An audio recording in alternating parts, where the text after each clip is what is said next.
안녕하십니까, 황혜환입니다.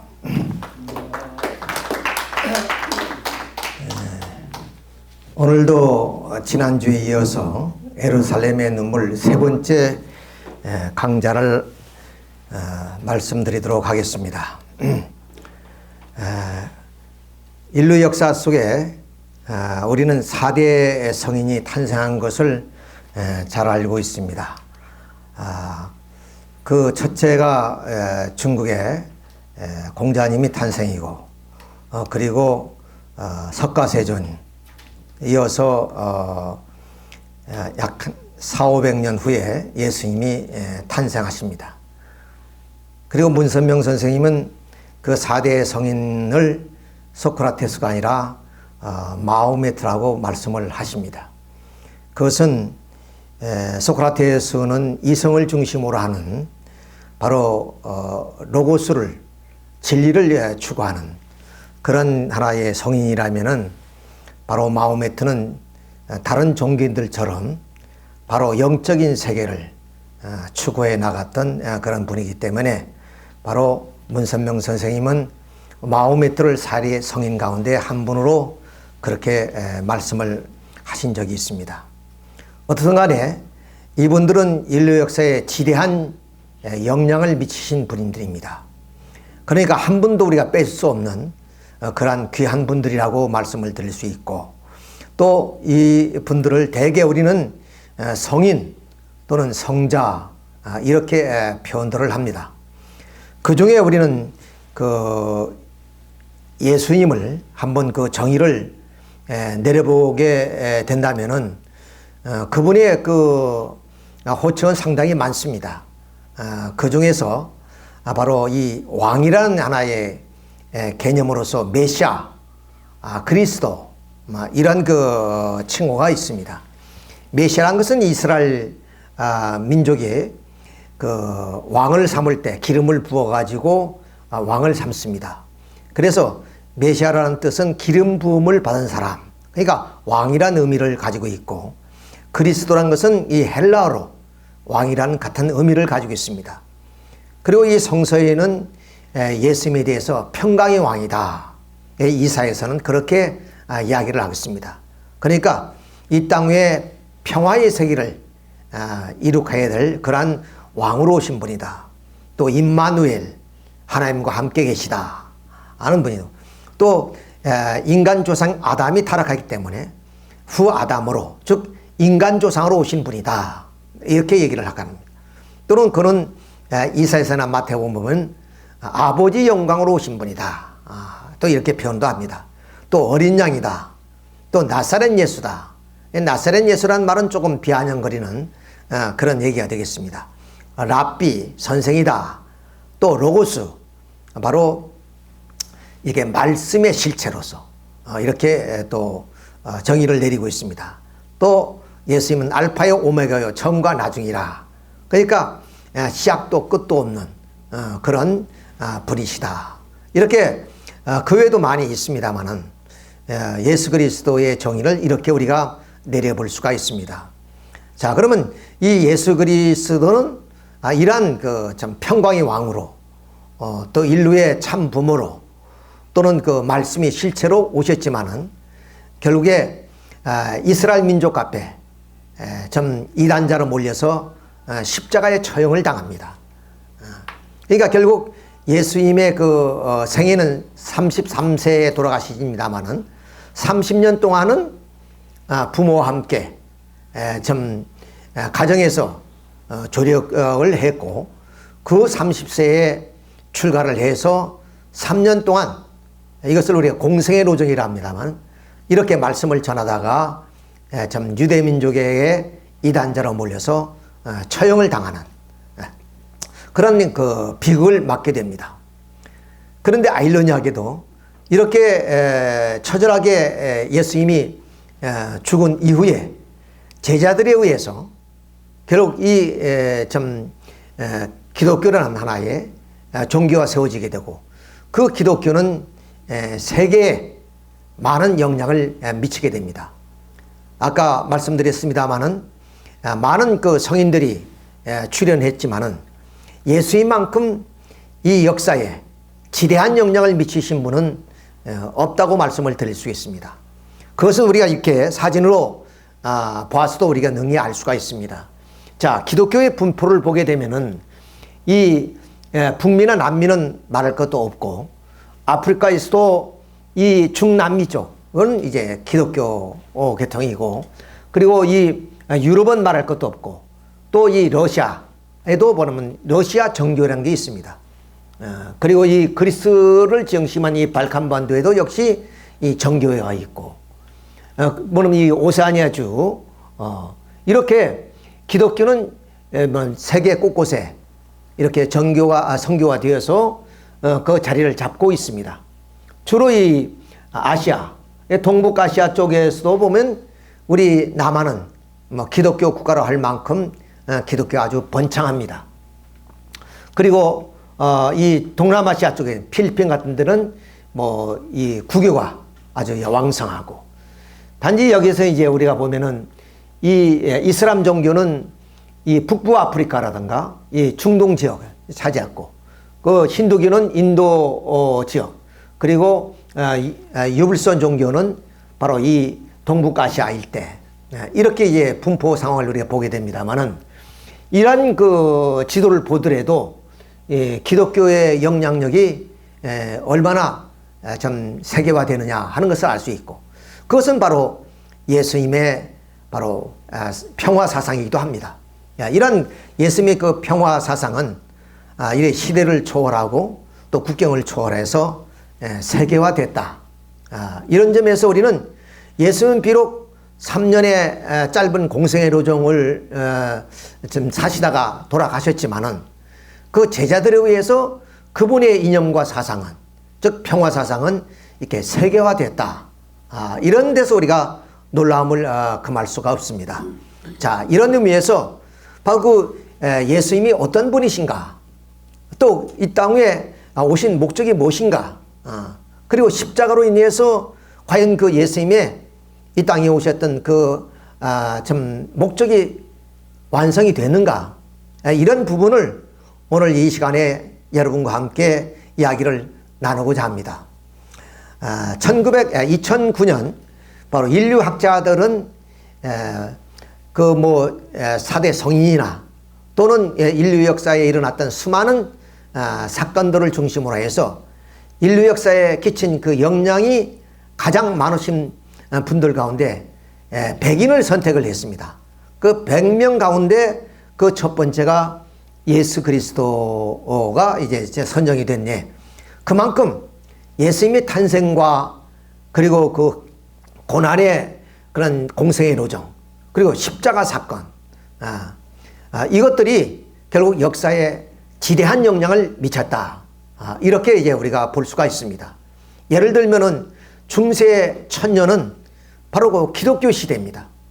그러니까 예수님의 그런 사상에 의해서 지배되던, 물론 이제 그 유럽이 극한되어 있습니다만은, 그렇지만 중세 천년이 기독교 시대를 좀 이어나갈 수 있을 만큼 그 예수님의 사상과 이념은 이렇게 세계를 지배했기 때문에 예수 그리스도의 사상을 빼버린다면은, 즉 기독교의 그런 문화권을 우리가 빼고는 인류 역사를 논할 수가 없는 그런 입장인 것을 봤을 때, 바로 예수 그리스도가 인류 역사에 지대한 영향을 미쳤다는 것은 누구도 부정할 수 없는 그런 이야기라고 말씀을 드릴 수가 있습니다. 자, 그러면 예수 그리스도를 우리가 이야기하게 되면은 바로 이스라엘 그리고 예루살렘을 이야기하지 않을 수가 없습니다. 예루살렘은 뭐 우리가 알다시피 평화의 도시라는 그런 뜻입니다. 그러니까 성서 이사야서에 보면은 하나님이, 야훼 하나님이 영원히 쉴 곳이다. 그런 의미에서 하나님은 무소부재하시지만은 하나님이 편안히 안식하시는 곳이 이 지구상의 예루살렘이다. 그리고 이 예루살렘에서 예수님이 탄생하셨고, 그리고 거기서 고난의 로정을 걷다가 바로 여기서 십자가 가지고 돌아가셨습니다. 또 마호메트도 이 예루살렘에서 승천해서 바로 알라시를 만났다고 합니다. 그만큼 예루살렘은 이 지구상에서 가장 뭐 좀 성지 중에 성지고 그리고 명당 중에 명당이다. 이렇게 우리가 말씀을 드릴 수 있는데 예수님이 바로 이 예루살렘에서 이제 탄생을 하시죠. 자, 예수님의 그 탄생에 대해서 이사야서는 이런 얘기를 하고 있습니다. 이는 한 나귀가 우리에게 낳고 한 아들을 우리에게 주신 바 되는데 그의 어깨에는 정사를 메었고 그의 이름을 기묘자라 모사라 전능하신 하나님이라 영존하신 아버지라 평강의 왕이라 할 것임을 이사야는 얘기를 하고 있습니다.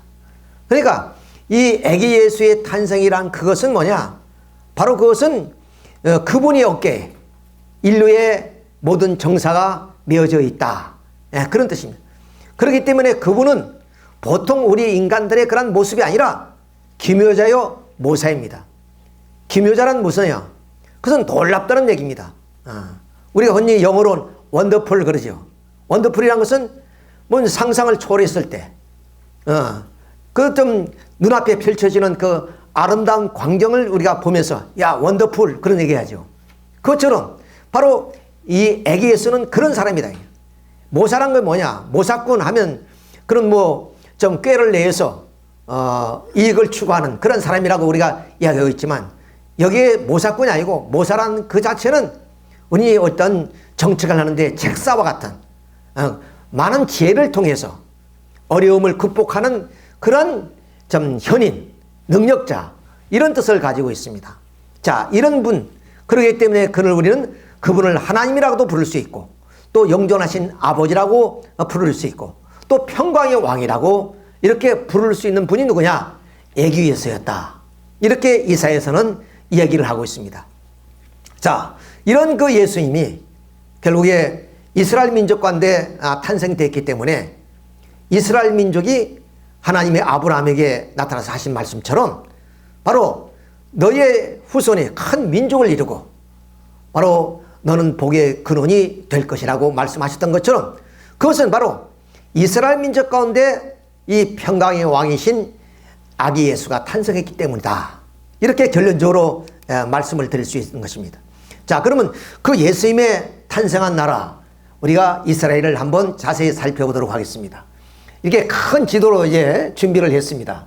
여기는 이제 우리가 지중해고 지금으로 말하면 여기가 에집트입니다. 그렇죠? 여기 시나이 반도, 여기 에집트, 여기 요르단, 그 외에 뭐 레바논, 시리아 쭉 있습니다만은 이렇게 갈릴리 호수를 중심해서 여기에 요단강이 있고 밑에 사해가 있고 그 중간에 성도 예루살렘이 있습니다.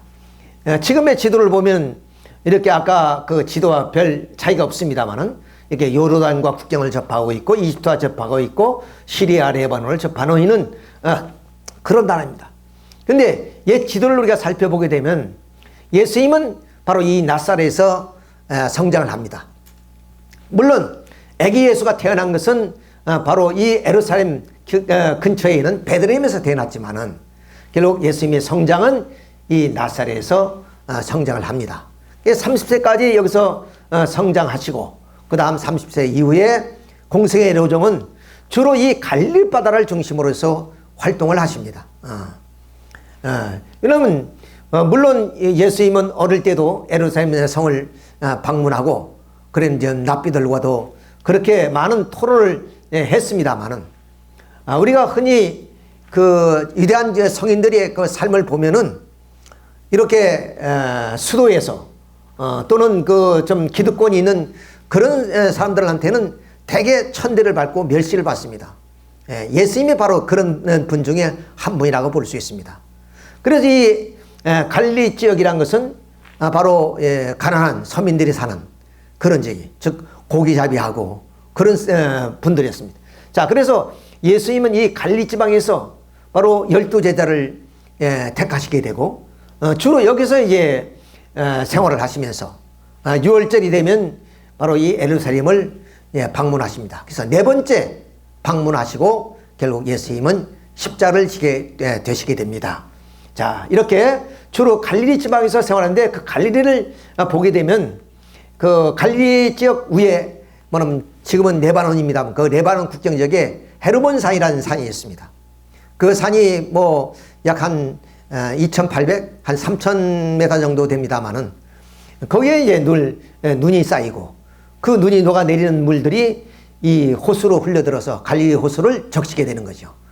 갈릴리 호수가 참으로 아름답습니다. 이렇게 좀 고기를 잡을 만큼 이런 넓은 그 호수였다 이렇게 볼 수 있고 이 중에서 예수님은 베드로 같은 그런 제자들을 택하시게 됩니다.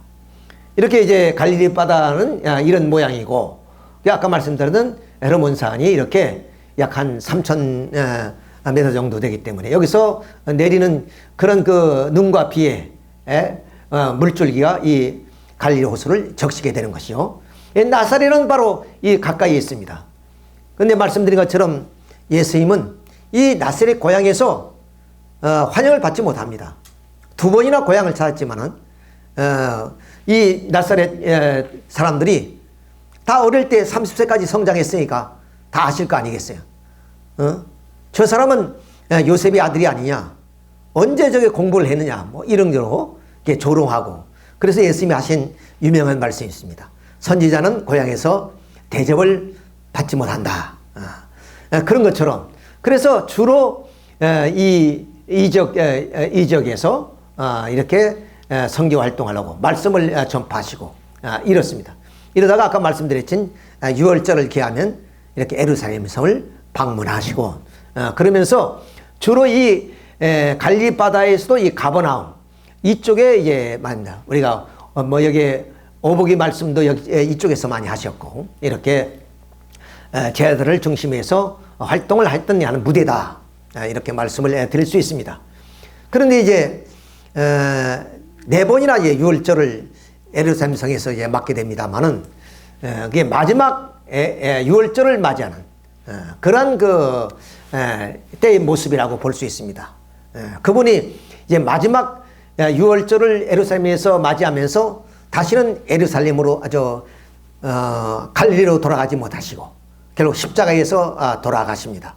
6월절이란 것은 그 유대 민족의 절기인데 바로 좀 예수님이 오시기 한 2000년 전에 유대 민족이 에집트에서 노예 생활을 한 때가 있었습니다. 모세에 의해서 에집트를 탈출하는 사건이 있었는데 그 탈출할 때 이제 에집트 왕 바로하고 이제 싸우면서 이제 탈출을 하게 되죠. 그 과정 속에서 바로가 이스라엘 민족을 놓아주지 않기 때문에 하나님이 십재앙을 내리시게 됩니다. 그 마지막 재앙이 뭐냐면은 바로 장자를 그러니까 유대 민족이든 그 에집트에 살고 있는 모든 막것은 다 치는 역사입니다. 그러니까 동물도 막것은 죽고 사람은 말할 것도 없고. 그 유대 민족은 어떻게 심판을 넘어가느냐? 야훼 하나님의 말씀에 의해서 바로 양피를 문설주에 바르라. 그래서 문설주를 바른 그 집은 죽음의 사신이 뛰어넘는 거죠. 그래서 6월절이라 그래요. 자, 그 6월절을 기념하는 마지막 6월절 4번째 주월절이 예루살렘에서 맞이하게 됩니다. 자, 이렇게 제자들과 함께 지금 예루살렘 도성을 향해서 올라오는 중입니다. 자, 나는 그것을 준비하면서 좀 많은 생각을 해봤습니다.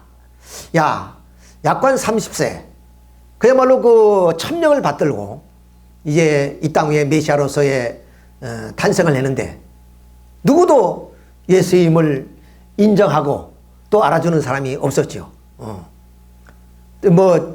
제자로 했던 그런 좀 베드로 같은 어부, 세리, 창녀 이런 분들이 결국 예수님의 제자들이란 말이죠. 대다수 사람들은 오히려 예수님을 이단자로 멸시하고 천대를 했습니다.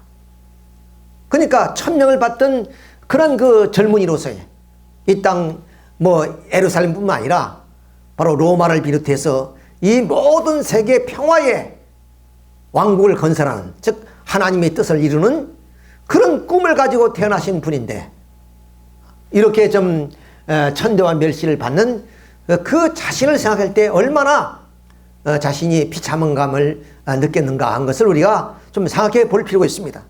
우리는 너무나 이 예수님은 성자 그리고 또 심지어는 하나님 이렇게 우리가 부르지 않습니까? 일반 우리 기독교에서는 이제 그렇게 부르죠. 삼위 삼위신으로서 이렇게 좀 신으로 이렇게 우리가 추앙을 지금 하고 있습니다. 이렇기 때문에 인간적인 것을 우리가 잘 좀 이게 느끼질 못하는데, 인간적인 그런 그 예수, 인간적 그런 메시아, 이걸 우리가 한번 생각해 본다면은 말씀드렸던 것처럼 그런 천명을 받던 그런 사나이로서의 이렇게 좀 배우지도 못하고 그러면 그 사회에 가장 미련한 사람들을 제자로 삼아서 이렇게 천국의 말씀을 선포하는 그 예수의 심정이 어땠는가, 이걸 한번 우리가 생각해 볼 수 있습니다. 문선명 선생님도 이 초대교회 당시에는 정말로 예수님에 대한 슬픈 사연 얘기를 많이 하셨습니다. 아까 제가 말씀드린 것처럼 어떤 신적인 예수가 아니고 인간적인 측면에서 예수를 좀 바라보면서 많은 그 좀 슬픈 얘기들을 많이 하신 것을 제가 기억하고 있습니다만은, 자, 이런 예수님이 이제 저 요단강을 건너서 나중에 이제 지도가 있겠습니다만은, 예, 사마리아 지역으로 돌아서 오면은 상당히 가깝습니다만, 당시에 유대 사람들은 사마리아 지역을 안 다니고 이렇게 요단강을 건너서 그래서 여리고를 통해서 이렇게 예루살렘 성으로 들어오시게 됩니다. 예루살렘에 가까이 오니까 좀 베단이라는 벳박에 그런 그 좀 언덕이 있는 거죠. 그 언덕을 바라보면서 그 제자에게 이런 말씀합니다. 저 좀 언덕 밑에 어느 마을에 가면은 사람이 타보지 않은 나귀가 있을 것이다. 그 나귀를 끌고 오라는 것이에요. 그래서 제자가 선생님께 묻습니다. 만약 주인이 좀 말씀을 한다면 뭐라 대답해야 되겠습니까? 그러니까 주님이 쓰신다면 주실 것이다. 그래서 이제 그 골짜기로 내려가서 이 좀 사람이 안 타본 나귀 새끼가 매 있어요. 예, 그거 끌고 오려니까 주인이 왜 끄느냐고 얘기를 하니까 아까 말씀드린 것처럼 주님이 쓰신다니까 그 나귀를 그대로 좀 이제 끌고 주님 앞에 오게 되죠. 자, 이렇게 주님이 그 나귀를 이제 타고 오는 예루살렘 성을 입성하는 거예요. 이제 자, 입성하는 장면이 어떻게 보면 좀 이렇게 화가가 그림을 그렸으니까 이것이 뭐 이제 성화니까 이렇게 아름답게 보이고 웅장하게 보이겠지만, 이 나귀를 타신 그런 그 예수를 우리가 한번 생각해 보십시오. 아까 말씀드렸던 예수의 정의는 메시아, 그리스도, 평강의 왕, 그렇죠? 알파요 오메가요, 시작과 끝이요 없는 그런 분, 말씀의 실체. 이런 분이 만일에 이 이스라엘 민족이 알았더라면 이렇게 나귀 타고 오겠습니까? 황금 수레를 타고 아마 이 예루살렘 도성을 향해서 들어왔겠죠.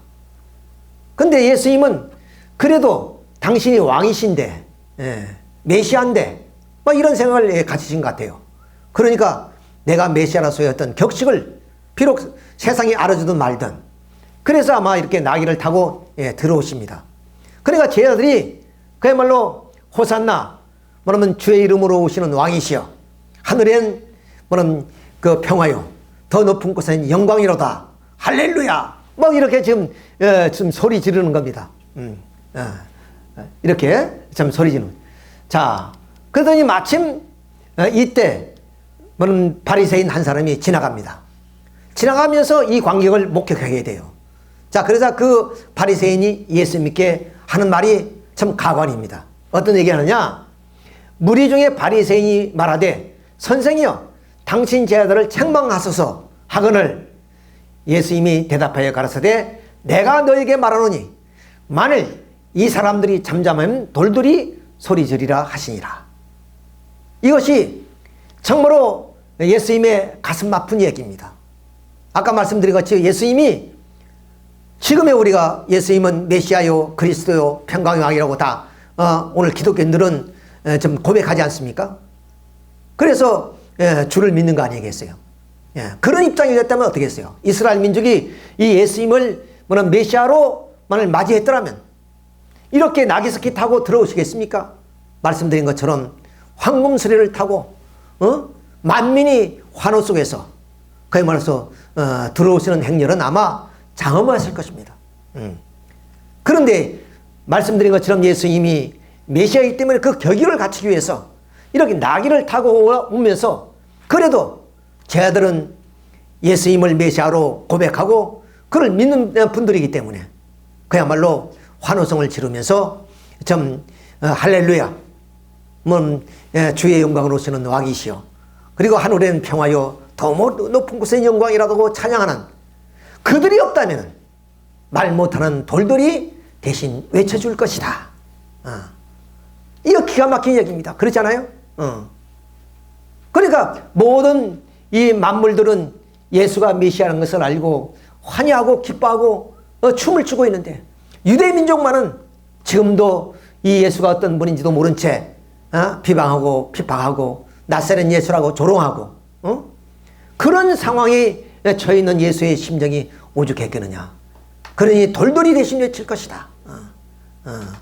이런 말씀을 우리가 들어보면, 예수는 우리가 신격화 이전에 인간적인 그런 예수님으로서 우리가 예수님의 그 비애가 어떤 것이었던가, 이것을 우리가 느낄 수 있습니다. 이런 측면에서 우리가 또 기독교인들도 예수님을 바라보셔야 될 것이 아니냐. 너무 신적인 측면에서만 바라보니까 초월적인 존재, 그분이 고난도, 그분의 금식도, 그분의 사탄의 시험도 모두가 신적인 존재이니까 가볍게 다 넘어갈 수 있는 분이고, 십자가의 고통도 신이시니까 다 그렇게 갈 수 있을 것이라고 생각할 수가 있습니다. 그러나 예수님 분명히 마리아에서 태어났고, 그 요셉 가정에서 30년 동안 성장하신 분입니다. 밤이 되면 주무시고, 그리고 배고프면 또 식사를 하시고, 굶주림도 아시고, 또 아픔도 아시고 헐벗음도 아시는 그런 분이시거든요. 그러니까 인간적인 측면에서 우리가 생각해 본다면 참으로 예수는 슬픈 분이시고, 그리고 눈물겨운 삶을 사신 분이다. 이렇게 우리가 성서는 그렇게 얘기하고 있습니다. 그런 말씀드린 것처럼 너무 신격화시키다 보니까 우리는 그런 인간적인 면을 우리가 느끼지 못하고 있다.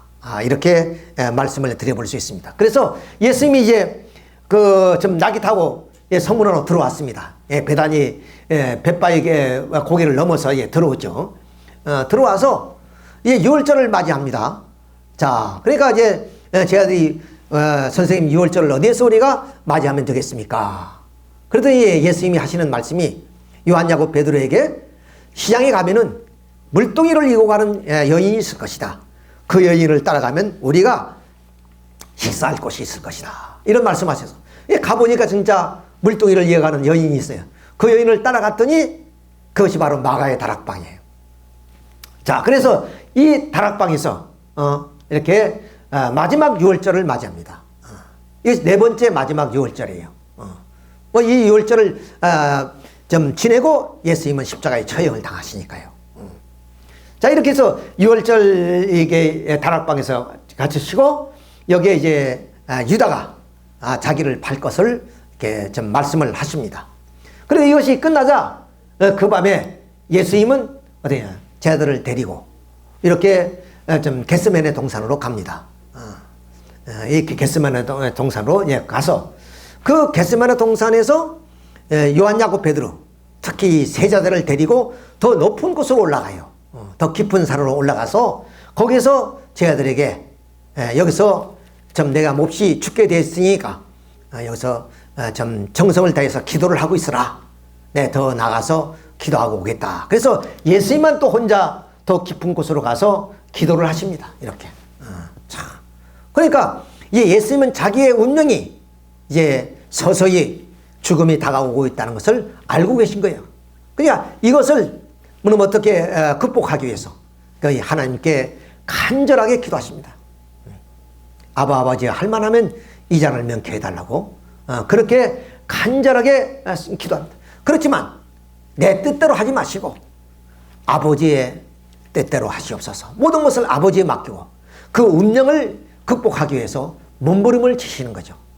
자, 그렇잖아요. 자, 그런데 이제 이렇게 기도하고 이제 다시 제 아들이 있는 곳으로 와보니까 요한, 야곱, 베드로 세제자는 잠을 자고 있어요. 다시 제 아들에게 내가 심히 죽게 됐으니까 다시 깨어나서 좀 기도하라. 그래 놓고 다시 가서 다시 기도하십니다. 다시 기도하셔요. 또 와보니까 또 마찬가지로 졸고 있어요. 다시 그들을 깨워놓고 다시 가서 또 기도하고 세 번째 들어서 이제는 편히 쉬라 이런 말씀하시면서 이제 나의 원수들이 나를 잡으러 왔다. 이 로마 병정이 예수님의 제자 가룟 유다가 이 로마 병정들을 이끌고 이렇게 이제 산까지 온 게 돼요. 근데 이 로마 병정들은 예수가 어떤 사람인지 잘 모르죠. 그러니까 입을 맞추는 사람이 바로 내 스승 예수다. 이런 서로 사인을 해가지고 와가지고 예수님이 입을 맞춥니다. 여기서 이제 잡혀가게 돼요. 예수님이. 이렇게 해서 이제 예수님은 어디 가느냐? 아까 말씀드린 이 최후의 만찬, 마가의 다락방에서 만찬을 하고 이렇게 겟세마네 동산.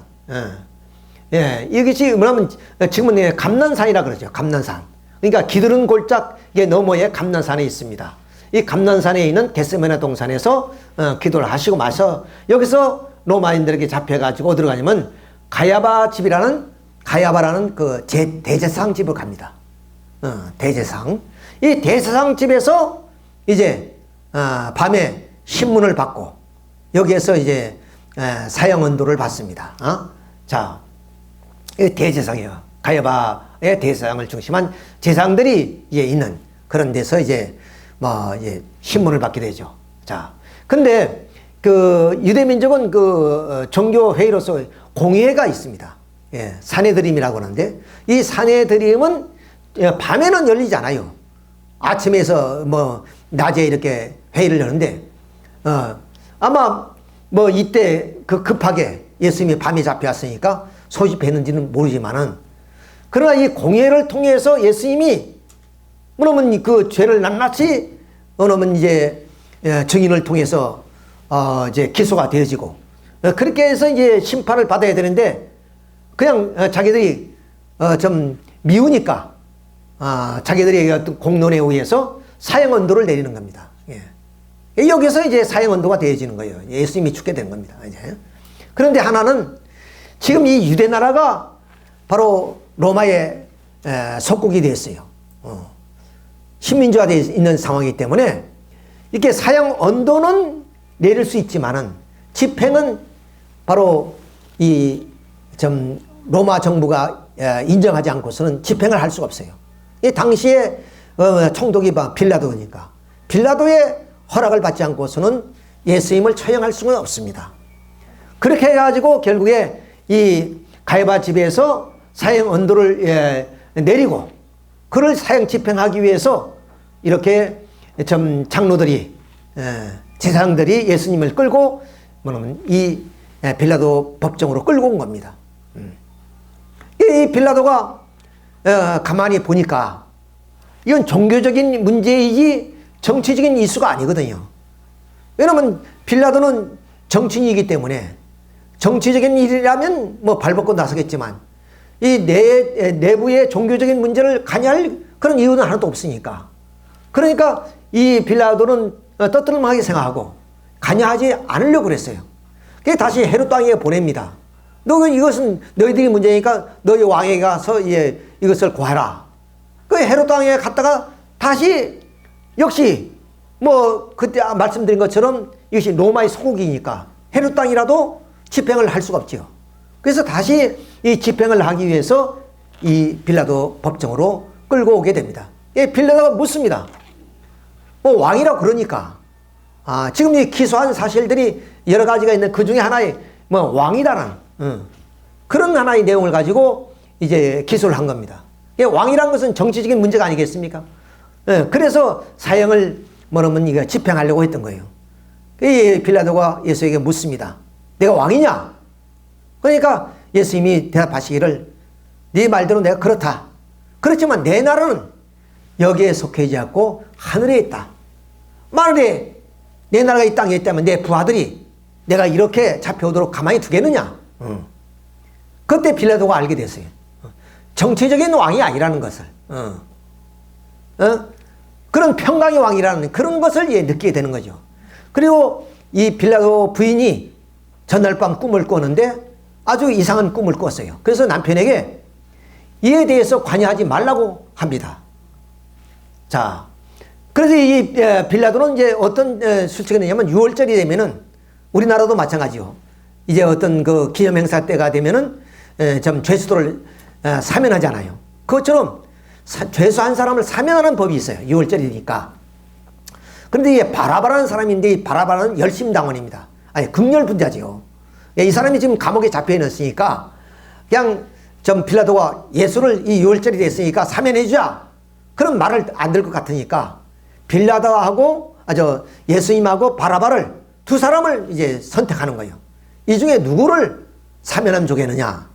그러니까 빌라도 입장에서는 바라바가 아니고 예수를 사면시키라고 할 줄 알았는데 반대로 이 유대 민족들은 예수를 뭐냐면 사형 집행하라는 거죠.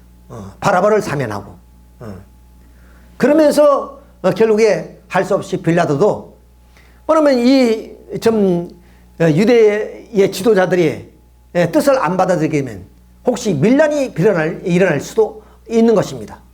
왜냐하면 로마 정부에서는 이 빌라도가 정치를 잘하는지 안 하는지 만약에 이 좀 예루살렘에서 어떤 반란이 일어나게 되면 로마 정부로부터 질책을 받을 수 있거든요. 빌라도는. 그러니까 밀란이 일어날까 봐서 염려해서 결국에 그 사형 집행을 좀 허락을 하게 됩니다. 자, 그때 어떻게 허락을 하느냐면은 바로 아까 그 좀 부인이 얘기했듯이 이자에 대한 모든 죄는 너희들이 받으라. 이렇게 빌라도가 좀 유대인들에게 얘기를 합니다. 그러니까 유대의 그런 재상들이 그런 얘기를 받아서 하지요. 그의 피와 그의 모든 죄는 우리와 우리 후손에게 넘기라 그럽니다. 이것이 무서운 얘기예요. 우리 말에 그럼 말이 씨가 된다는 말이 있잖아요. 그러잖아요. 그것처럼 그 예수의 피의 대가는 우리와 우리 후손에게 넘기라는 얘기예요.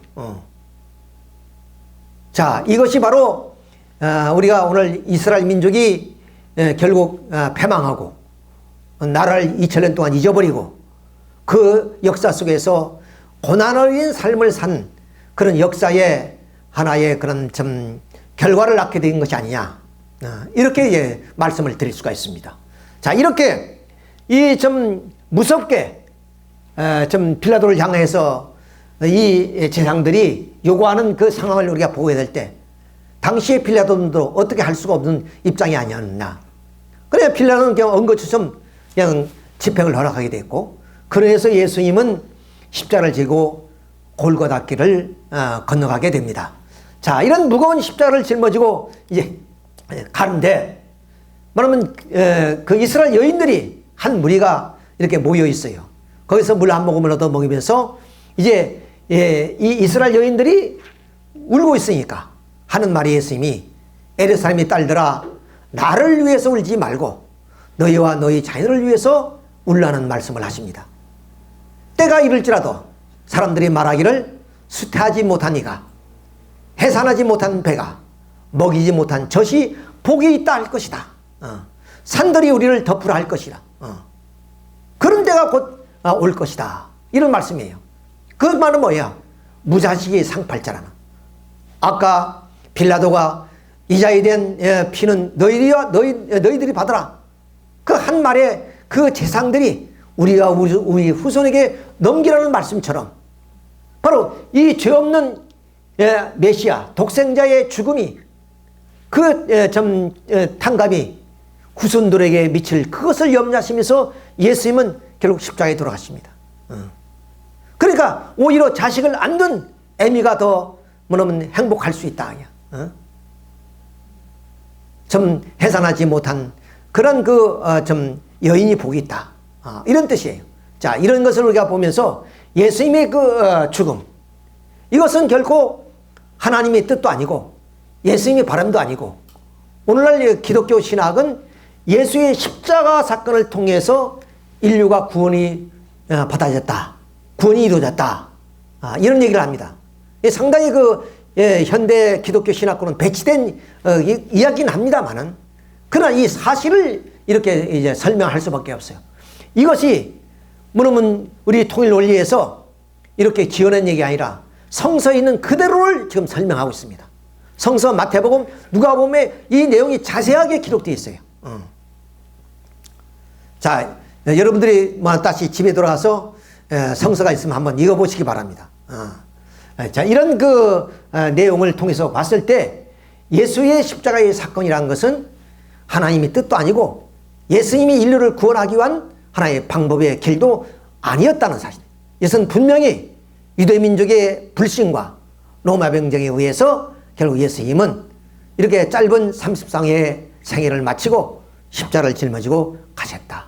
천명을 받들고 좀 조그마한 이스라엘 땅에 와서 인류의 평강의 왕으로서 평화를 이룩하려 했던 그 청혼의 모든 꿈을 다 이제는 접고 이렇게 십자가의 외로운 길을 가셨던 예수를 우리가 한번 생각해 보았습니다. 자, 그러면 이제 근본적으로 말씀드렸던 예수님이 이 십자가 사건이 무엇이냐, 이것을 우리가 구체적으로 이론적으로 좀 신학적으로 좀 딱딱하지만은 말씀을 드려보고자 합니다. 자, 하나님이 인류 시조로서 아담과 헤와를 창조했잖아요. 자, 그러면 그 아담과 헤와에게 축복하셨어요. 생육하고 번식하여 만물을 주관하라. 이걸 다른 말로 하면 개성완성, 자녀번식, 만물 주관, 이런데 창세기 1장 28절이 대단히 큰 내용입니다. 이것이 다시 말하면 이것이 하나님의 창조 목적이자 인간의 존재의 목적이에요.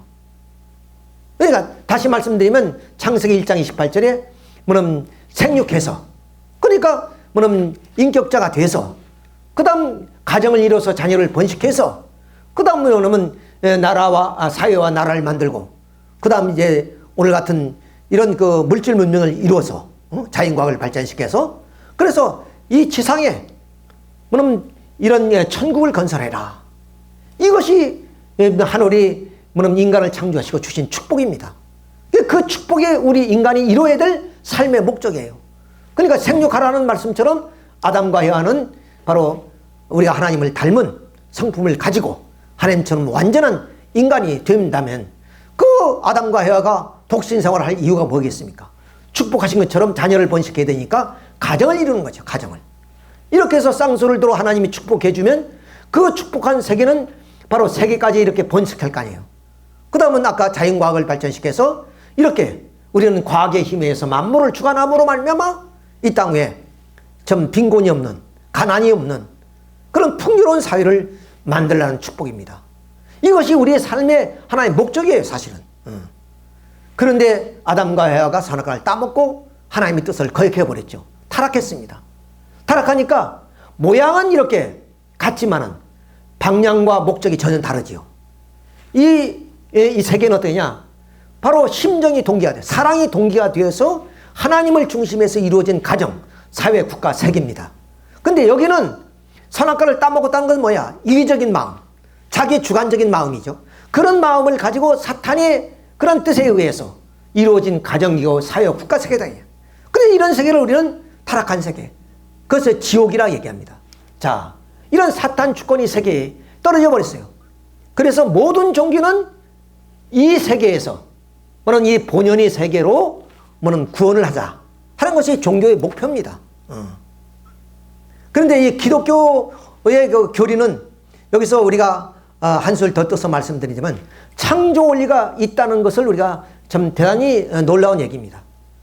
어떤 종교도 이 창조 원리라는 것이 뭐는 설명이 되지 않고 이 타락한 이 모습에서부터 이 종교가 시작이 되죠. 자, 그래서 이 타락한 인간을 창조 본연의 세계로 구원하고자 이래서 예수님을 이 땅에 보내셨다. 그 예수님은 메시아가 되는 것이다. 요한복음 3장 16절에 세상을 이처럼 사랑하사 독생자를 주셨으니 누군지 저를 믿는 자마다 영생을 얻을 것이다 하신 말씀처럼 인류를 구원하시어 오신 분이에요. 자, 그래서 구원이라는 것은 어떤 뜻을 가지고 있냐면 복귀라는 뜻을 가지고 있습니다. 자, 예를 들어서 물에 빠진 사람을 구원한다. 그건 물에 빠지기 전 입장으로 복귀시킨다는 뜻이에요. 구원한다는 말은. 병든 사람을 구원한다. 병들기 전에 건강한 모습으로 복귀시킨다는 뜻입니다. 구원이라는 뜻이. 그러면 죄를 지은 사람을 구원한다는 것은 죄가 없는 상태로 이렇게 복귀시킨다는 거예요. 그러니까 죄가 없는 상태가 뭐냐? 창조 본연의 세계로 돌아오는 것이다. 이게. 이것이 바로 구원입니다. 자, 그러면 우리는 이렇게 평강의 왕으로 오신 예수님을 믿어서 구원받으면 어떠냐? 우리 인간은 완전한 인간이 되는 거예요. 그렇죠? 본연의 세계로 돌아오는 거니까. 그리고 이 땅은 지상지옥이 아니라 지상천국이 이루어지고, 그리고 모든 인간은 하나님과 일체를 이루기 때문에 하나님의 성품을 가지고 하나님처럼 완전한 인간이 되는 거죠. 그런 인간은 기도나 또는 속죄할 필요도 없고, 그리고 구세주를 기다릴 필요도 없고, 교회 가서 신앙생활도 할 필요 없어요. 내가 완전히 물에서 건짐을 받았는데, 내가 병원에서 내가 완전히 치료해서 집에 왔는데 다시 병원에 갈 이유가 어디 있습니까? 내가 죄인이 아닌 이상 교회 갈 필요도 없고, 죄가 없으니까 나를 구원할 구세주도 필요 없지요. 자, 이런 인간을 말합니다. 구원이라는 것은, 구원받았다는 말은. 근데 아까 말씀드린 예수님은 이게 살아서 구원이 되신 것이 아니라 죽음으로써, 오늘 기독교 신학은, 현대 신학은 죽음으로써 인류를 구원했다. 당신의 모든 것을 십자가에 바쳐서 그 대가로 인류가 구원을 받게 됐다. 자, 그러면 그런 논리라면 이런 사탄 주황권에서 선 주황권으로 이렇게 예수님이 십자가를 통해서 돌아왔다는 얘기예요. 구원이란 건. 이 논리는 우리가 부정할 수 없습니다. 자, 그런 입장에 봤을 때, 그럼 우리가 예수를 믿고 십자가에 좀 보혈의 피로 인해서 우리는 하나님처럼 완전한 인간이 되느냐? 그리고 이 땅에 비록 안 믿는 사람도 있으니까 믿는 사람들은 천국을 이루어 살고 있느냐? 교회 안 가도 되느냐? 구세주를 안 기다려도 되느냐? 속죄할 필요가 있느냐? 오늘도 우리 천주교 같은 데에서는 그야말로 좀 매일같이 신부님을 찾아서 좀 자기의 좀 죄를 고하고 이렇게 죄 사함을 받잖아요. 그 이유가 무엇이냐요? 그것은 한마디로 이 십자가에 의해서 구원을 못 받았다는 얘기예요. 그러니까 말씀을 드렸습니다마는 여기 기독교 신학과는 완전히 배치되는. 이래서 아마 문 선생님이 많은 박해를 받은 이유 중에 하나이기도 합니다. 그러나 밝힐 것은 밝혀야 되는 것이니까. 예수님도 그랬잖아요. 예를 들어서 주일도 왜 안 지키느냐? 뭐 세리 창녀들로 하고 먹고 마시고 주일날 벼이삭을 부르며 먹고, 유대인들은 주일날 오늘 밖에 나가지도 않았어요. 먹고 마시지도 않습니다. 그러니까 화장실도 가야 되고. 그래서 지금처럼 현대식 뭐 이런 그 좀 문명 사회라면 방 안에 화장실이 다 있으니까 나갈 필요도 없지만은, 옛날에는 오늘 화장실이 그런 현대식 화장실 하니까 우리 속 때문에 그러네요. 사돈과 그럼 화장실은 멀수록 좋다고. 먼 데다 두는 거 아니에요. 그럼 밖에 나가지 말아야 되는데 그 율법에 어기된단 말이에요. 그래서 율법 학자들이 인원을 해가지고야 999복까지만 이제 나갈 수 있다. 이렇게 정해놨어요. 엄격한 그런 율법. 자, 그러면서 그런데 예수님은 뭐냐? 나는 율법을 폐하라는 것에 율법을 완성하러 왔노라. 그러면서 주일도 안 지키고 율법을 폐하는 자가 됐단 말이야. 그렇게 예수님 당시에 율법주의에 대해서 신령한 비판을 하는 것처럼 문선명 선생님도 아마 이런 잘못된 신학에 대해서 아주 신랄하게 이런 이론을 세우셔서 말씀을 하고 계시다는 것을 여러분 알아주시기를 바라겠습니다. 자, 이래서 결국 예수님의 십자가 구원이 어떤 의미냐?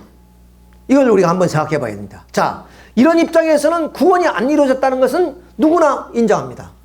자, 여기 교회를 다니시는 분들도 많으신데, 자, 과연 내가 교회를 다녔다면, 이런 이론에 의하면 내가 구원을 이미 받아야 되는데, 내가 속죄하지 않고 천국 갈 수 있는 자신이 있느냐? 목사님이나 장로님 자녀들이 예수 안 믿고 천당 갈 수 있느냐? 이렇게 반문한다면 대답할 사람 아무도 없습니다. 자, 그러니까 이것이 맞다는 얘기예요. 자, 그런데 또 한 가지 우리가 보면은, 기독교 신앙을 보게 되면, 2000년 기독교사를 보면은, 예수 십자가 사건을 통해서 아까 서론에 말씀드렸습니다. 기독교가 세계화되고 또 기독교가 세계의 역사에 지대한 영향을 미쳤다. 그 말은 뭐냐? 예수님의 십자가 사건이 구원 사건인데 그 구원이 없었던 것은 아니다. 우리가 예수를 믿고 은혜를 받고 예수님을 메시아로 고백하고 그분을 우리가 믿게 되면 많은 은혜를, 성령의 은혜를 받지 않아요. 성령의 역사가 있다는 것도 우리가 부정할 수가 없습니다. 있었기 때문에 2000년 기독교사가 오늘 역사 속에 지대한 영향을 미쳤던 것이고 중세 천년의 기독교 사회를 만들어 놓을 수 있었던 것이고 로마로부터의 박해를 극복하여 로마의 국교가 될 수 있었던 것이고 그 모든 것들이 다 결국 이 십자가상이 무의미한 건 아니다. 그냥 이 십자가상에서 예수님이 좀 이슬처럼 사라져버린 것이 아니다. 그 십자가 사건을 통해서 무언가 기독교에게 놀라운 역사를 하고 있는 것만은 틀림없다. 그렇지만 이런 이론을 통해서 봤을 때 완전이라는 것은 없다. 완전은 아니다. 완전은 아니다. 뭔가 은혜가 있고 그리고 성령의 역사가 있는 것만은 틀림없지만은 이런 이론에 입각해 봤을 때 완전한 것은 아니다.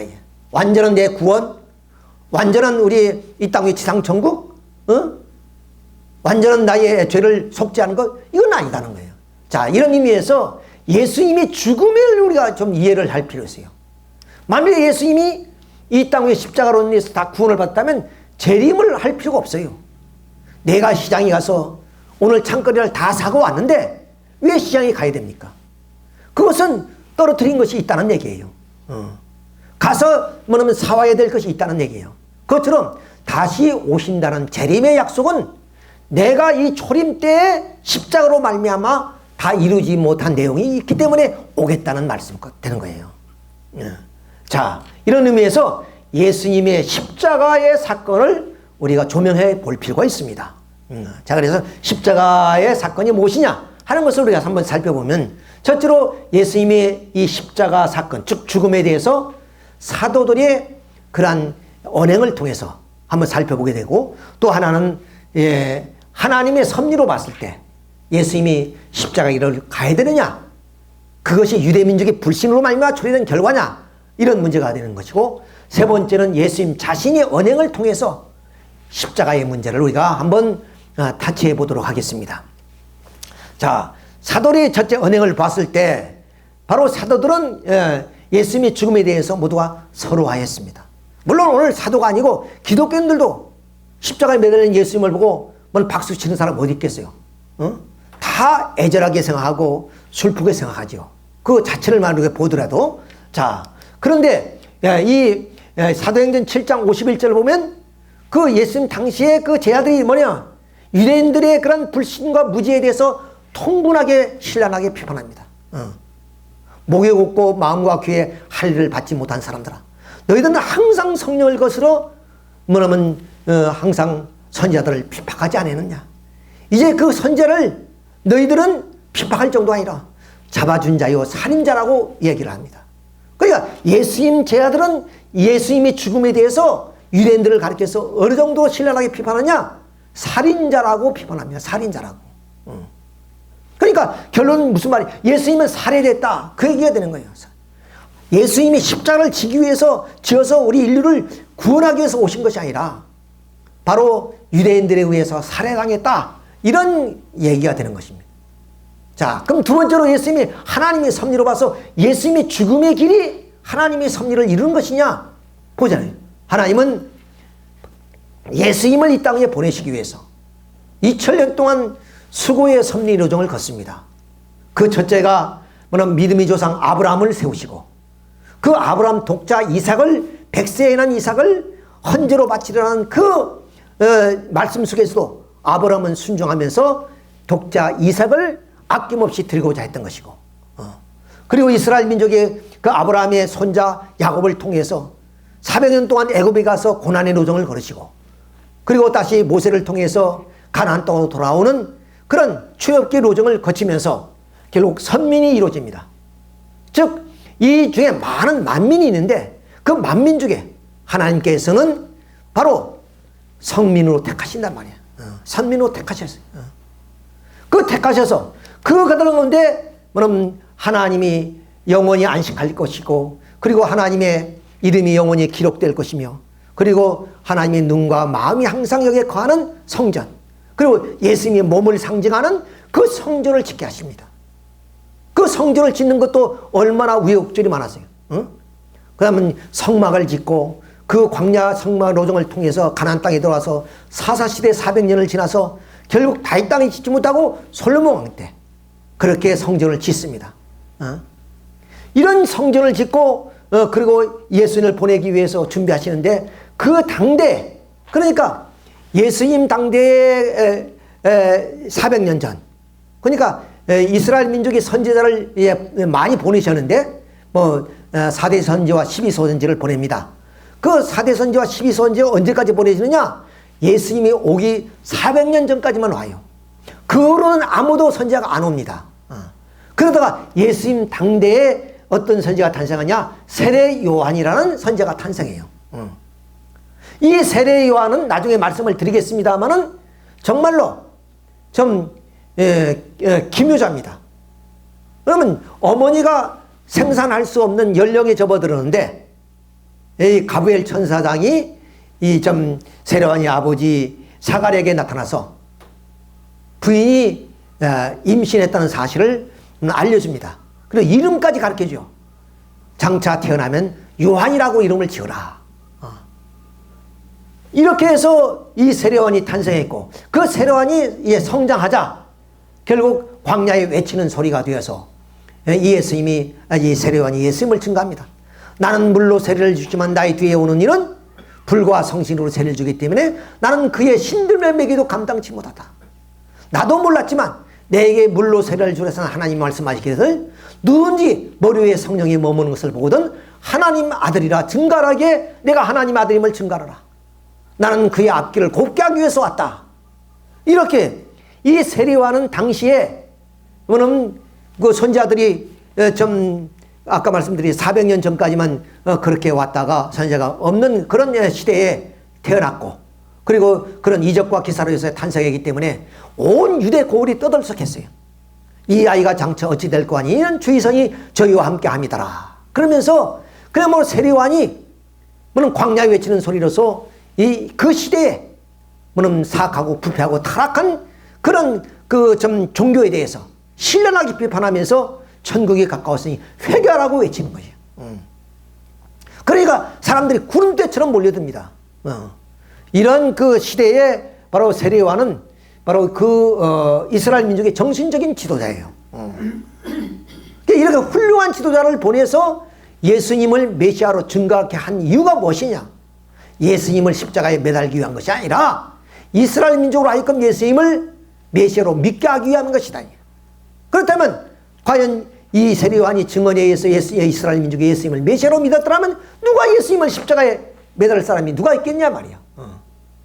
결국 예수님이 유대 민족의 예수님을 불신해서 예수님이 십자가를 짊어지게 되었다 하는 결론에 이르게 됩니다. 셋째는 예수님의 언행을 우리가 봅시다. 예수님 제자가 묻습니다. 예수님에게 어떻게 해야 하나님이 일을 하는 행위입니까? 물었더니 하나님을 보내신 자를 믿는 것이 하나님이리다. 예수님을 메시아로 고백하고 그를 믿고 따르는 것이 하나님의 뜻이라는 거예요. 예수님을 불신하는 것이 하나님의 뜻이 아니라. 그러나 이 이스라엘 민족이 예수님을 불신하고 이단자로 몰아가기 때문에 예수님은 가슴 아파하면서 예루살렘 성을 붙잡고 통곡합니다. 예루살렘 아이에서라마 선지자를 죽이고 파송된 자를 돌로 치는 자요, 암탉이 그 새끼를 날개를 못하시 내가 너희를 품으려 적이 몇 번이었다. 그러나 너희들이 내가 오기를 원하지 않는다 그랬습니다. 그러면서 누가복음 19장 41절을 보면은 너희는 내가 공고한 말을 듣지 않음으로 인해서 때가 이를지라도 너희 원수들이 토성을 쌓고 너희와 너희 자녀들을 돌로 메어칠 것이며 돌 위에 돌 하나도 남김없이 예루살렘 성이 멸망할 것이다. 그런 참 비극적인 말씀을 하십니다. 그러면서 하시는 말씀에 또 너희들이 모세를 믿었더라면 나를 믿었으니 모세는 내를 증거하는 것이로다. 결국에 이 모세를 따라 이스라엘 민족의 광야로 등을 걸어옵니다마는 그런 모세를 믿듯이 이스라엘 민족이 예수님을 믿었더라면 이스라엘 민족은 하나님이 선택한 선민으로서 영광의 그런 민족이 됐을 것입니다. 또한 예수님께서는 자기를 믿어주지 않을 때 이런 말씀도 하십니다. 나를 못 믿을 때라도 내가 행했던 이적과 기사 이것을 보고서라도 내가 하나님의 아들임을 믿으라는 그런 말씀을 하셨지만 끝내 유대 민족은 예수님을 불신해버립니다. 십자가로 내주어버려요. 자, 그래서 이 이스라엘 민족의 역사 이것을 우리가 한번 볼 필요가 있습니다. 왜? 아까 말씀드렸습니다. 빌라도가 손을 씻으면서 이 자에 대한 죄는 너희들이 받으라. 우리와 우리 후손에게 넘기시오. 그리고 예루살렘 여인들에게 나를 염려해서 울지 말고 너희와 너희 자녀를 위해서 울라 하시는 그 말씀처럼 유대 민족사를 우리가 살펴보게 되면은 바로 예수님이 하신 말씀이 어떤 뜻인가 하는 것을 우리가 알 수가 있습니다. 자, 이 평화의 도시 예루살렘 도성입니다. 그리고 그 위에다 솔로몬은 이런 아름다운 그런 성전을 지었어요. 물론 이것이 솔로몬 성전이 붕괴되고 나중에 헤롯 땅이 다시 중축을 합니다마는 이 성전이 아까 말씀드린 돌 위에 돌 하나 넘김없이 멸망할 것이다. 그 이유가 무엇이냐? 내가 권고한 바를 너희들이 알지 못함으로 인해서. 그래서 너희와 너희 자녀들이 돌 위에 매으실 것이며 돌 위에 돌 하나도 남김없이 멸망할 것이다는 멸망했어요. 그것이 서기 70년 로마의 티투스 장군에 의해서 이렇게 돌 위에 돌 하나 남김없이 멸망했어요. 서쪽 벽 하나를 남겼습니다. 티투스 장군이. 왜? 로마군이 이렇게 무섭다는 것을 역사에 남겨놓기 위해서 역사의 현장을 이렇게 하나 만들어 놓은 거예요. 그래 이스라엘 민족들이 2000년 동안 나라 없이 돌아다니다가 이제 팔레스타인으로 돌아오고 보니까 이 벽 하나가 남아있단 말이야. 이 벽을 붙들고 통곡하니 이것을 통곡의 벽이라고 얘기를 합니다. 통곡의 벽.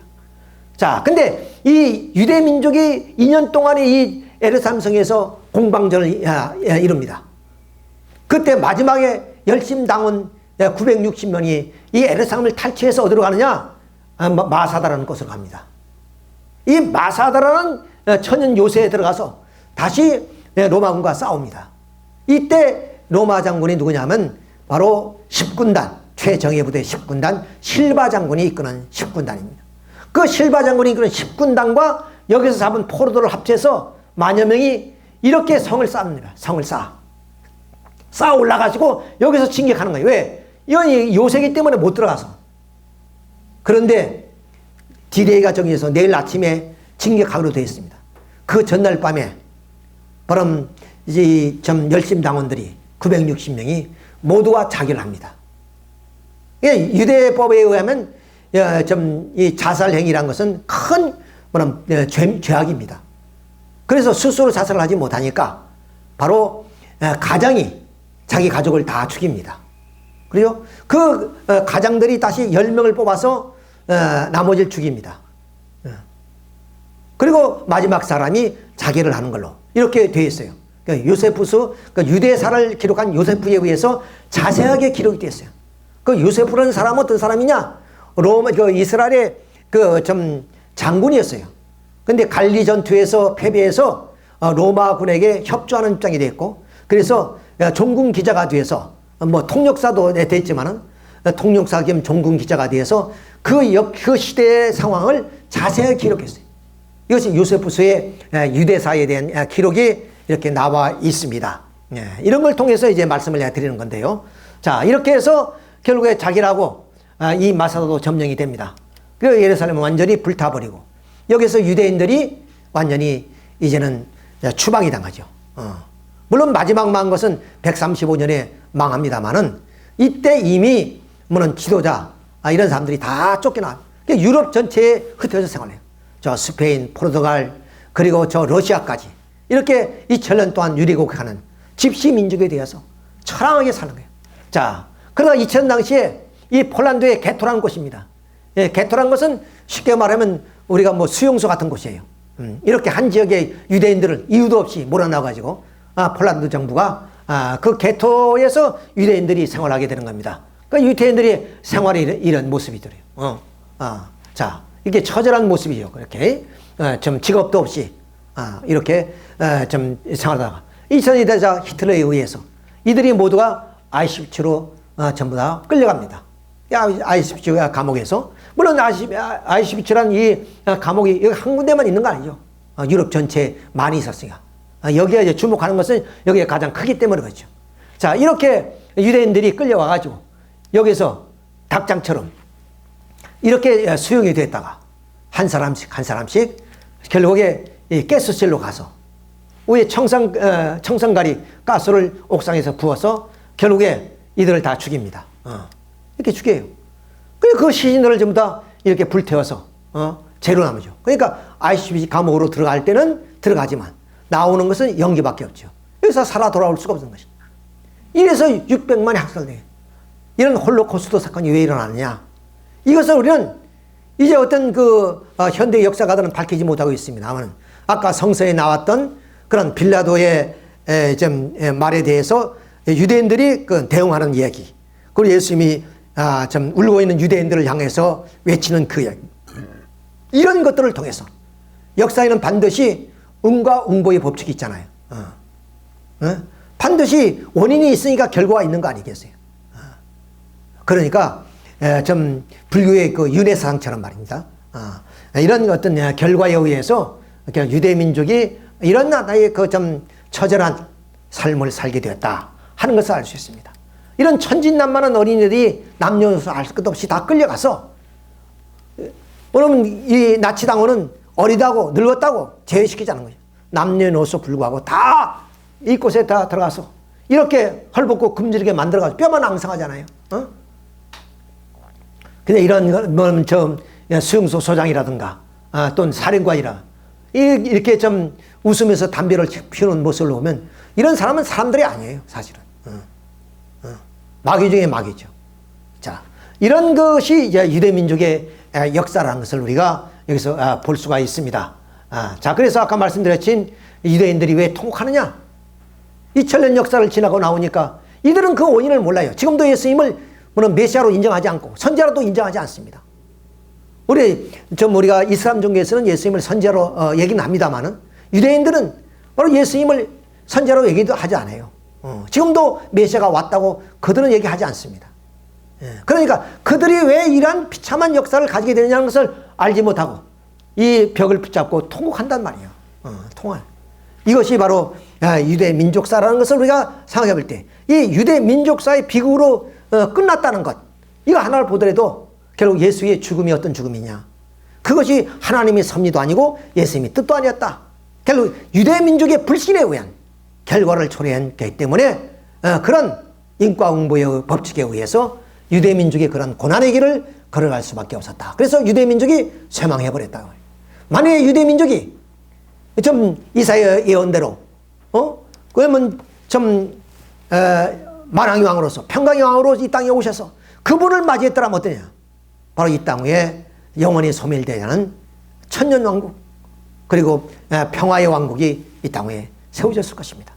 그러나 예수님은 그 뜻을 이루러 오셨지만 33일의 짧은 생애를 통해서 십자가에 처형이 됨으로 알마 그 뜻을 이루지 못하고 다시 오시마는 재림의 약속을 통해서 결국에 오늘 기독교인들이 예수님을 재림을 기다리게 됐다. 자, 그러면 여기서 하나 우리가 빠뜨린 것이 있어요. 자, 십자가의 사건이 무의미한 것이냐? 그러면 십자가의 사건이 2000년 역사를 통해서 인류 역사에 지대한 영향을 미쳤다고 했다면, 바로 그 십자가 사건은 어떤 의미를 가지고 있느냐 한 것을 우리가 여기서 마지막 살펴보기로 하겠습니다. 자, 우리 인간은 영과 육으로 되어 있습니다. 마음과 몸, 영과 육으로 되어 있죠. 자, 그럼 이 영과 육으로 우리 인간이 타락해버렸어요. 하나님이 창조는 이렇게 했는데 결국에 우리 인간의 타락도 영적인 타락과 육적인 타락을 이루었단 말이야. 그러니까 영육으로 타락한 우리 인간들을 구원하기 위해서 예수님도 영육을 쓰시고 오신 거예요. 육신을 쓰시고 오셨단 말이야. 그러니까 우리가 예수님을 믿는다는 것은 예수님과 일체된다는 뜻이에요. 그렇잖아요. 우리가 부부가 인연을 맺으면 일신이라 그러잖아요. 몸은 둘이지만 뜻을 중심해서는 하나단 말이죠. 그렇잖아요. 자, 마찬가지로 우리가 예수를 믿는다는 그 말은 뭐냐? 예수님이 육과 우리 육, 예수님이 영과 우리 영이 뭐냐면 일체를 이룬다. 그래서 요한복음 15장 5절에 나는 포도나무여 너희는 가지나 있어. 포도나무나 가지나 일체가 아닙니까? 그리고 너희는 내 안에 내가 너희 안에 있는 것을 너희 알라. 예수님과 일체를 이룬다. 신성을 갖는다 그 말이야. 그러니까 우리가 예수님을 구주로 고백하고 그를 믿으면 우리는 예수님과 일체를 이룬 겁니다. 그게 예수님의 뜻대로 살아가는 것이죠. 예수님의 사랑에 충만한 은혜를 받고 살아갈 수 있는 겁니다. 이것이 믿음입니다. 믿음이란 것이 그냥 뭐 일체를 이뤘다 해서 하나가 되는다는 것이 아니라 심령적으로나 뜻적으로 일체를 이룬다는 그런 뜻이죠. 자, 그런데 예수님이 유대민족의 불신에 의해서 예수님의 육신이 사탄의 침범해서 예수님을 십자가에 못 박아버렸습니다. 사탄에 의해서 예수님이 십자가에 못 박힌 예수님, 육신을 사탄이가 침범했다고 말이야. 그 예수님을 뭐냐면 구주로 믿고 고백해서 뭐냐면 따르고 있는 성도들도 어떻게냐? 그 육신은 사탄이가 침범하게 됐단 말이야. 예수님의 육신이 사탄이 침범해서 예수님을 십자가에 돌아가게 됐으니까 이 십자가에 돌아가신 예수님을 고백해서 믿어서 하나가 되면 성도들도 그 육신은 사탄이가 침범을 당해서 육신 구원은 그대로 남아지게 되는 거예요. 원죄가 남아지는 거예요. 그러니까 아담부터 이루어지는 원죄는 유전이 되어서 오늘까지 우리 성도들에게 미치고 있는 것입니다. 그러니까 그 원죄의 조건을 가지고 사탄은 오늘 우리를 계속 침범하고 사탄은 우리를 끌고 가는 거예요. 이것을 막기 위해서 데살로니가 전서에 보면은 쉬지 말고 기도하라 그래요. 그러면 사탄을 뭐냐면 침범할 수 있는 육신이 조건이 되어 있기 때문에 그러니까 육을 치지 않고서는 뜻길을 걸어갈 수 없고 육신을 치지 않고서는 예수님을 따라갈 수가 없는 거예요. 그래서 뭐냐면 결혼 생활도 하지 않고 신부로서 육적인 모든 욕망을 다 저버리고 가족 형제를 다 버리고 수도의 길을 걸어가는 거예요. 독실한 성도는 다 그렇게 걸어갑니다.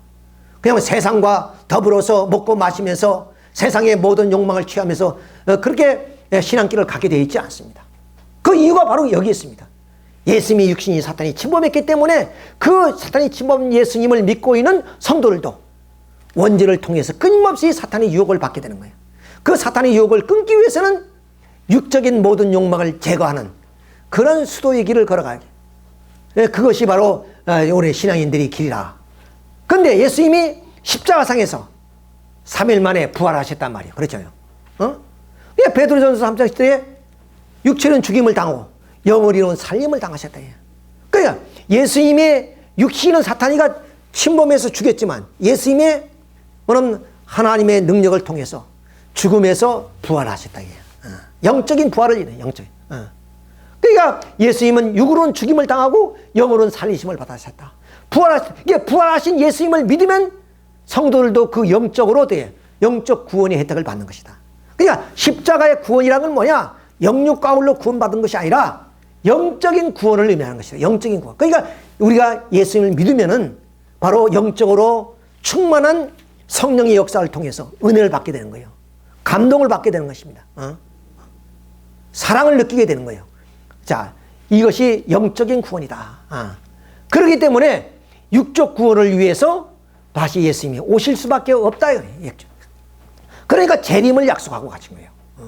육적 구원은 지금 미완성으로 남아있어요. 육적 구원을 이룩하기 위해서 예수님은 다시 이 땅에 재림해서 영육과 아울러 구원을 완성해야만이 인류를 완전히 구원할 수 있게 되는 거예요. 그래서 난 다시 오시마 하는 재림의 약속을 하시고 예수님은 호련히 떠나시게 되었다 하는 말씀을 여러분에게 드려야 할 수가 없습니다. 자, 이렇게 해서 영육과 아울러 군성하기 위해서 재림하시게 되는 것이다. 이제 마지막으로 말씀을 하나 드리면은, 자, 그러면 예수님의 죽음에 결정적 역할을 했던 그런 원인이 어디 있느냐? 물론 유대민족이 불신하게 됐어요. 근데 유대민족이 왜 예수를 불신하게 됐냐? 적어도 2000년 동안 하나님은 예수님이 이스라엘 민족 가운데 보내실 것을 약속하시고 준비해 오셨습니다. 그렇잖아요? 그래서 사울왕 때 성전도 지었단 말이에요. 그 성전은 예수님을 상징하는 겁니다. 예수님이 그런 말을 합니다. 성전을 하려 내가 3일 만에 그거 다 세울 것이다. 예수님이 3일 만에 부활하시잖아요. 그 예루살렘 성전이 예수님을 상징하는 거예요. 그런 성전까지 지어서 철저한 율법주의에 의해서 예수님을 기다리게 한 이유가 무엇이었느냐? 바로 예수님을 십자가에 못 박혀 한 것이 아니란 말이에요. 자, 그래서 이 예수님이 이 땅 위에 십자가를 지게 된 하나의 근본적인 원인, 다시 말씀드리면 유대인이 불신하게 된 원인을 우리가 한번 근본을 이제 말씀드리고 마치도록 하겠습니다. 자, 이스라엘 민족의 통일왕국 시대가 지나서 이 나라가 분열이 됩니다. 그래서 북쪽 이스라엘과 남쪽 유다로 이렇게 분열이 되죠. 이때 4대 선지자와 12선지자들이 하나님 보내십니다. 이때 선지자들이 막 나타나는 거예요. 자, 근데 이때 어떤 선지자가 나오냐면 바로 엘리야라는 선지자가 또 나타나요. 이 엘리야를 가르쳐 우리는 특별 선지자라 그럽니다. 이 특별 선지자. 이 엘리야는 바로 그 전 북쪽 이스라엘 아합 왕이 있을 때 북쪽 이스라엘 가서 아세르 선지자, 바알 선지자, 800신을 다 멸하는 그런 놀라운 역사를 하시는 거죠. 근데 이런 천적인 사명을 다하지 못하고 엘리야가 결국 불수를 타고 승천해버렸다 그랬습니다. 그러니까 엘리야가 온 이유는 뭐냐? 예수님이 장차 오시는 그 앞길을 예비하기 위해서, 사탄의 방어망으로서 사탄을 막기 위해서 이 땅에 오셨던 것이다 말이에요. 그러니까 엘리야가 없으니까 결국 예수님이 오실 때 사탄이가 예수님을 침범할 수 있는 그런 조건을 가지게 됐다. 그래서 말라기의 선지자는 이런 얘기를 합니다. 예수님이 오기 전에, 크고 두려운 날이 오기 전에 엘리야가 먼저 올 것이다. 그러면 엘리야는 이미 900년 전에 불새를 타고 하늘로 올라가 버렸어요. 하늘로 올라간 엘리야가 다시 온다는 거예요. 그래서 유대민족은 이 성서의 말씀대로 바로 엘리야가 구름을 타고 올 것이라고 믿고 있습니다. 오늘 많은 기독교인들이 예수님을 재림할 때는 구름 타고 오실 것이라고 믿고 있는 것처럼 말이에요. 당시에 유대민족들도 바로 엘리야는 구름 타고 올 것이라고 믿고 있습니다. 왜? 구름 타고 올라갔으니까. 그런데 느닷없이 예수님이 나타나서 내가 메시아라고 예언을 합니다. 그럼 메시아라고 예언하게 되면 어떠냐? 반드시 여기에 조건이 있습니다. 성서의 말라기에 예수님이 오기 전에 엘리야가 와야 된다는 조건이 붙어 있어요. 그러니까 예수님이 메시아라는 것을 인정받기 위해서는 누가? 엘리야가 먼저 왔다는 하나의 내용이 나타나야 됩니다. 엘리야가 나타나야 돼요. 그래서 예수님 제자들이 나가서 자기 선생을 메시아로 증거할 때 많은 유대인들이 묻습니다. 너희 선생이 메시아라면 먼저 오리란 엘리야는 누구냐?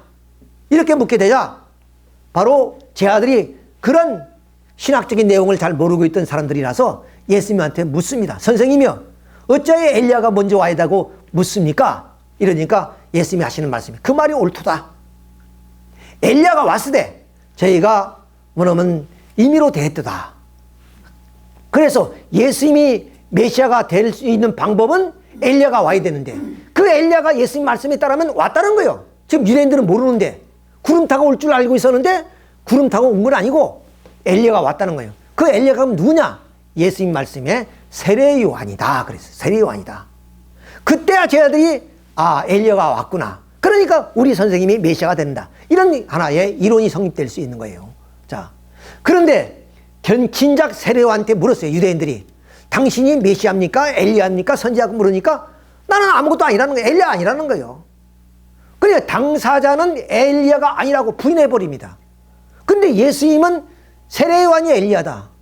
자, 여기서 뭐냐? 유대인들의 혼돈에 빠지게 됩니다. 혼돈에 빠져.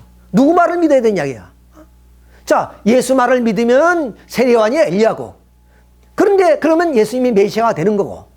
근데 장본인인 세례 요한은 나는 엘리야가 아니라 그러기 때문에 엘리야가 안 왔으니까 예수님이 메시아가 될 수가 없다는 거예요. 이론상으로.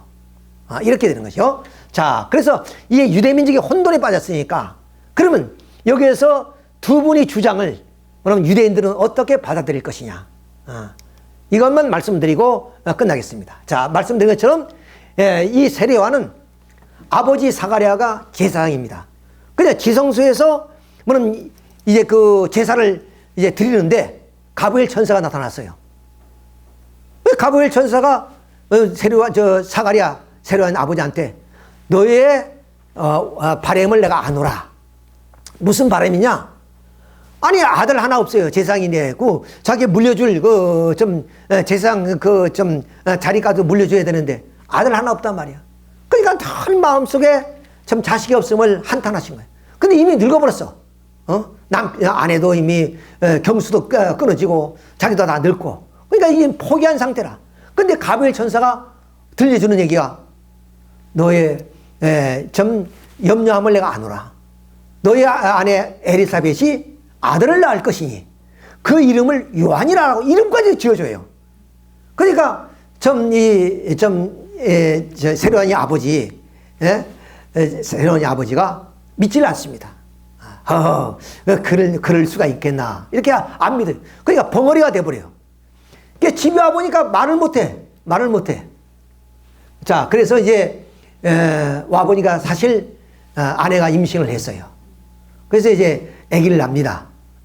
아들을 낳는데 이제 이름을 지어야 되니까 이제 사가랴니까 사가랴라고 이렇게 써서 이름을 지어야 되는데 판서를 주니까 말을 못하니까 글을 쓰도록 줬더니 거기다 뭐냐 요한이라고 이름을 짓는다. 이미 가브리엘 천사가 얘기해 준 거란 말이에요.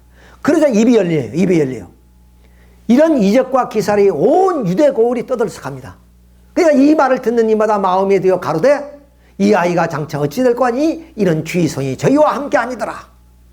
그러니까 모든 유대인들이 예수의 세례요한의 탄생이 뭐냐면 놀라운 이적과 기사로서 탄생했고, 그가 성장하면서 광야에서 석종과 메뚜기로 연명하면서 천국에 가까웠으니 회개하라고 유대인 민족들을 회개시키는 역사가 벌어요. 그때부터 세례를 주는 거예요. 물에서. 이 세례법이 거기서 나온 거예요. 그래서 세례요한이라 그런 거예요. 그러면서 이때 예수님이 공세례조정을 처음으로 출발할 때 세례요한을 만납니다.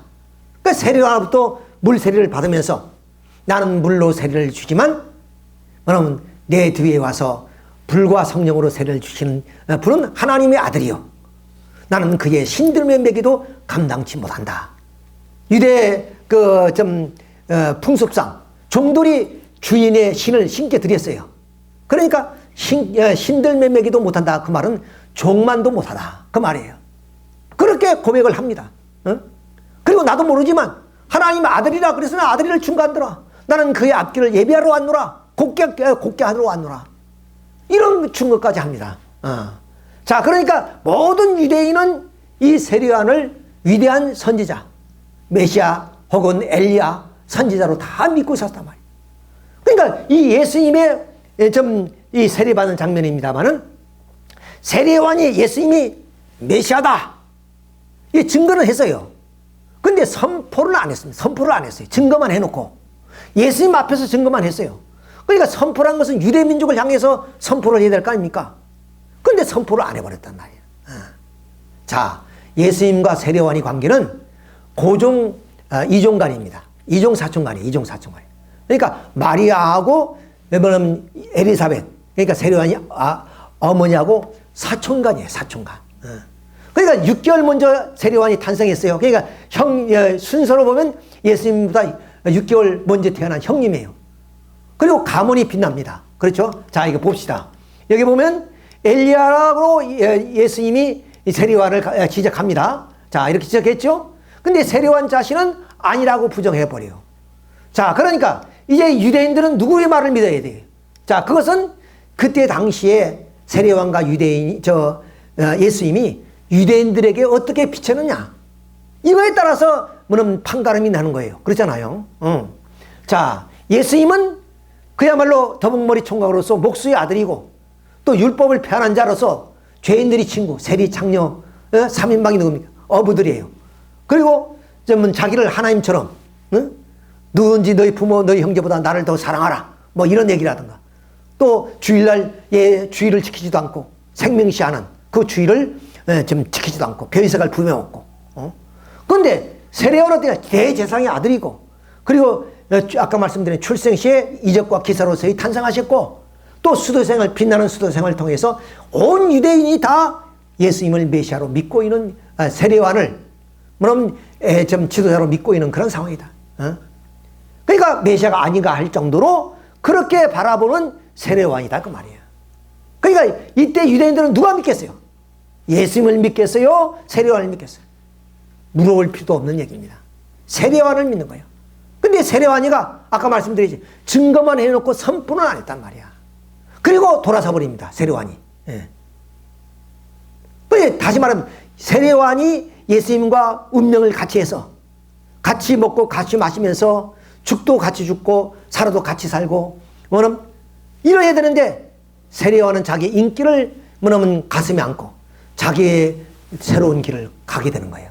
그러니까 예수님은 외톨이가 되어버렸죠. 예수님은 이름 없는 사람입니다. 누구에 의해서만이 유대민족에게 예수님이 메시아라는 것이 증거될 수 있느냐?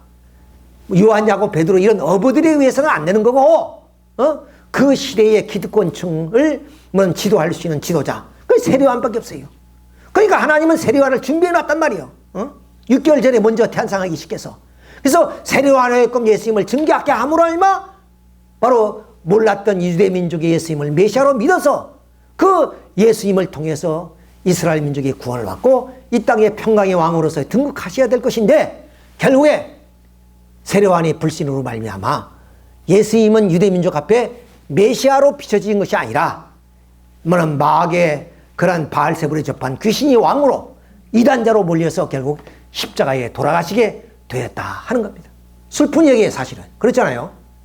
이것이 예루살렘의 눈물이에요.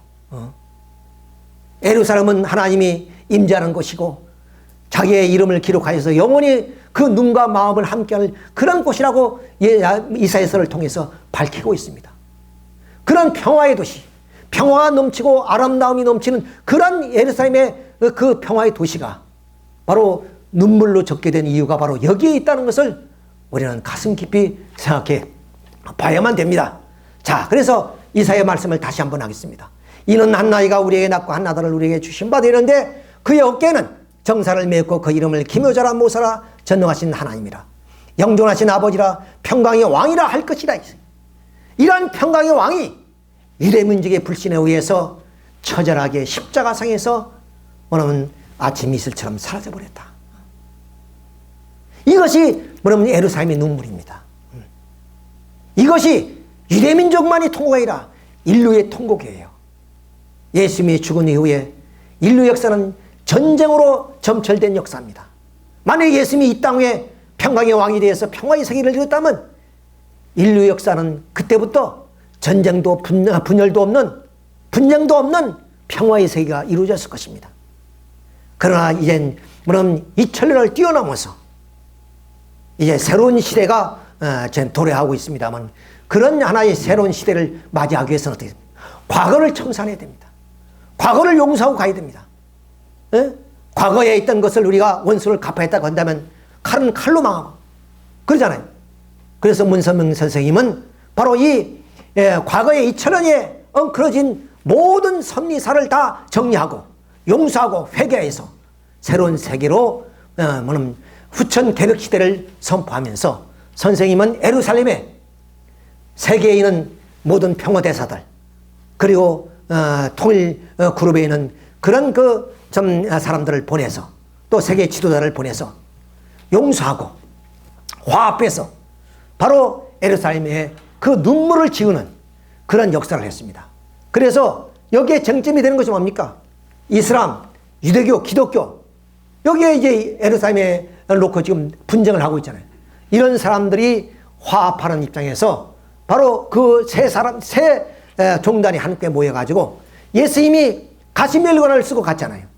평강의 왕으로 왔는데 금은 보화에 그런 옥자에 앉으셔서 그야말로 휘황찬란한 왕관을 쓰시고 평강의 왕이 될 것인데 가시멜리관을 쓰시고 조롱받으면서 죽으셨단 말이야. 그 가시멜리관을 벗겨버리고 그리고 거기다 황금멜리관을 씌워드리기 위해서 3대 종교 대표들이 바로 그 이식을 하는 겁니다. 문 총재님의 그런 뜻에 의해서. 그래서 지금까지는 예수님이 골고다에서 가시멜리온을 쓴 그런 십자가에 처형되어 있은 그런 예수였지만 이때부터는 평강의 왕으로서 등극하는 그런 의식입니다. 그래서 3대 종교가 하나가 되어서 화해하고 용서하고 여기서 이제 새로운 시대를 여는 그런 역사를 2006년도 3년도 12월 25일 날 예루살렘성에서 일어났습니다. 자, 이걸 계기로 해서 문선명 선생님은 선천 죄악의 세계, 분열의 세계, 갈등의 세계를 넘어서 후천 개벽 시대를 선포하시면서 종교의 시대는 끝이 났다. 그러면서 새로운 세계를 선포하셨습니다. 여러분 정말로 3번에 걸친 예루살렘의 눈물이라는 주제로 말씀을 드렸습니다마는 참으로 눈물겨운 사연들이 더 많이 있습니다마는 시간의 제약상 다 말씀을 드리지 못하고 오늘로서 예루살렘의 눈물이라는 주제로 모든 강의를 마치도록 하겠습니다. 여러분 수고하셨습니다. 예, 대단히 감사합니다.